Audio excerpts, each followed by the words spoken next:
Love films నీకు నచ్చవా? Love ఫిల్మ్సే కాదు, లవ్వే నచ్చదు.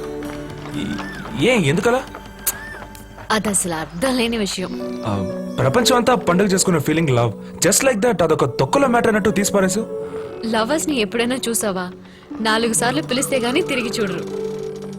వాళ్ళకి ప్రపంచమే అవుట్ ఆఫ్ ఫోకస్ లో ఉంటుంది. ఓ బస్సు కోసం 2 నిమిషాలు వెయిట్ చేసే ఓపిక ఉండదు, కానీ ఓ కిస్సు కోసం 20 గంటలైనా వెయిట్ చేస్తారు. రాత్రంతా నిద్రపోకుండా సొల్లు మాట్లాడుతూనే ఉంటారు. పొద్దున్న లేవగానే మళ్ళీ మొదలెడతారు. ఇంకా నయం, నేనెవరిని ప్రేమించట్లా. నీతో 2 రోజులుగా ఉన్నాను. ఇప్పటిదాకా 2 ఫోన్ కాల్సే. ఒకసారి నేను మా నాన్నకి ఫోన్ చేశాను, ఇంకోసారి ఆయన నాకు ఫోన్ చేశారు. అదే నేను లవ్ లో ఉంటే 50 కాల్స్, 200 SMS వచ్చుంటాయి. భోంచేసావా, నిద్రపోయావా, బ్రష్ చేసుకున్నావా, ఏం కలర్ డ్రెస్, ఏం కలర్ నెయిల్ పాలిష్ అని చెత్త ప్రశ్నలు అడిగి బాగా విసిగిస్తారు. కర్చీఫ్ కలర్ కూడా చెప్పాలి వాళ్ళకి. గోల్డ్ కట్ చేస్తే చెప్పాలి, ఎక్కిళ్ళొస్తే చెప్పాలి, తుమ్మితే చెప్పాలి, పైగా డార్లింగ్, క్యూటీ, స్మార్ట్, డియర్ అని తోక తగిలించాలి. ఇందులో ఒకే మెసేజ్ కి రిప్లై చేయకపోతే అయిపోయాం. ఏమైంది, నన్ను మర్చిపోయావా, నా మీద కోపమా, నేను నీకు నచ్చట్లేదా అని 100 SMS వస్తాయి. నా ఒపీనియన్ ఏంటంటే, ఒక అమ్మాయికి లవ్ అనేది 500 కిలోల బరువుని కాళ్ళకు కట్టుకుని తిరగడం లాంటిది. నేను ఫ్రీగా తిరగాలని కోరుకుంటున్నాను.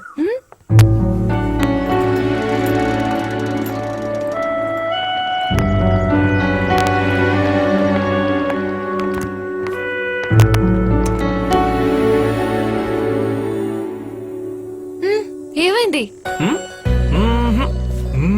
నాకు తెలుసు, రేపు బాలకృష్ణ సార్ ఏమంటారో అని కొంచెం టెన్షన్ గా ఉన్నావు కదా. అదే లేదు, ఆ విషయానికి అంత సీన్. కలిపాక అడు చూడు, కేరళ స్పెషల్, కొంచెం రిలాక్స్ అవ్వు. అయ్యో, ఇవన్నీ ఇప్పుడెందుకు? నీకు మంద అలవాటు ఉందిగా, నా దగ్గర ప్రెస్టీజ్ ఎందుకు? Be Frank. హ్యాబిట్ ఏం కాదు కానీ ఎప్పుడైనా అకేషనల్ గా. నీ బర్త్డే పార్టీకి నేను కంపెనీ ఇస్తానులే, దా. హలో, నువ్వు నా కంపెనీ ఇవ్వడం ఏంటి? Hello, I'm teetotaller, okay? అంటే ఏ అలవాటు లేదంటావు? ఎస్.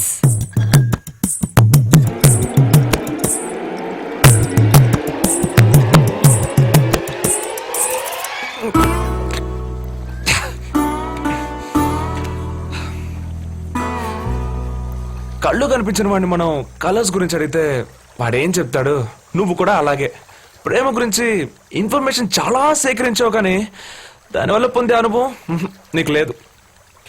ఈ దేవుడు, దయ్యం, ప్రేమ ఇవన్నీ ఒకే టైపు.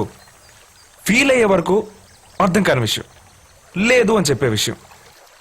కానీ అర్థమైన వాళ్ళకి love is a wonderful feeling. అంతెందుకు, ఒక నాన్న చేస్తే, అమ్మ చేస్తే, అన్న చేస్తే, చెల్లి చేస్తే, ఫ్రెండ్ చేస్తే, ఇష్టమైన వాళ్ళు ఎవరు చనిపోయినా మనం ఏం చేస్తాం? ఏడుస్తాం. కానీ ఆత్మహత్య చేసుకొని చావంగా. కానీ ఒక ప్రేయస్ చచ్చిపోయిందని ప్రియుడు చచ్చిపోయాడని ప్రేయసి ఆత్మహత్య చేసుకుంటున్న ఇన్సిడెంట్స్ ప్రతిరోజు చూస్తున్నాం. కావాలంటే ఇవాళ పేపర్ తీసుకొని చూడు, ఎవడో ఒకడు ఏదో ఒక చోట ప్రేమ కోసం సూసైడ్ చేసుకుంటూనే ఉన్నాడు. ఈ లోకంలో ప్రాణం కంటే గొప్ప విషయం ఏముందో చెప్పు? అయినా దాన్నే ప్రేమ కోసం വധുരപ്പെടാൻ ചേട്ടാ സൂപ്പർ ചേട്ടാ ചേട്ടാ പറഞ്ഞ സത്യ ചേട്ടാ ഞാൻ ഒരു പെണ്ണെ ലവ് ചെയ്തു ചേട്ടാ ആ പെണ്ണെ സ്നേഹിച്ച് ഞാൻ ചാവും ചേട്ടാ കുടിക്കും ചേട്ടാ പക്ഷെ വേറെ ഒരു കല്യാണം കഴിക്കില്ല ചേട്ടാ ചേട്ടാ പറഞ്ഞ సత్య ചേട്ടാ కేరళ ఫ్యాన్స్ లవ్ కోసంలే వీడు ఏమంటున్నాడంటే చావనైనా చస్తాడు గాని వేరే అమ్మాయిని మాత్రం పెళ్లి చేసుకోట. నిజమైన ప్రేమ అంటే అదే.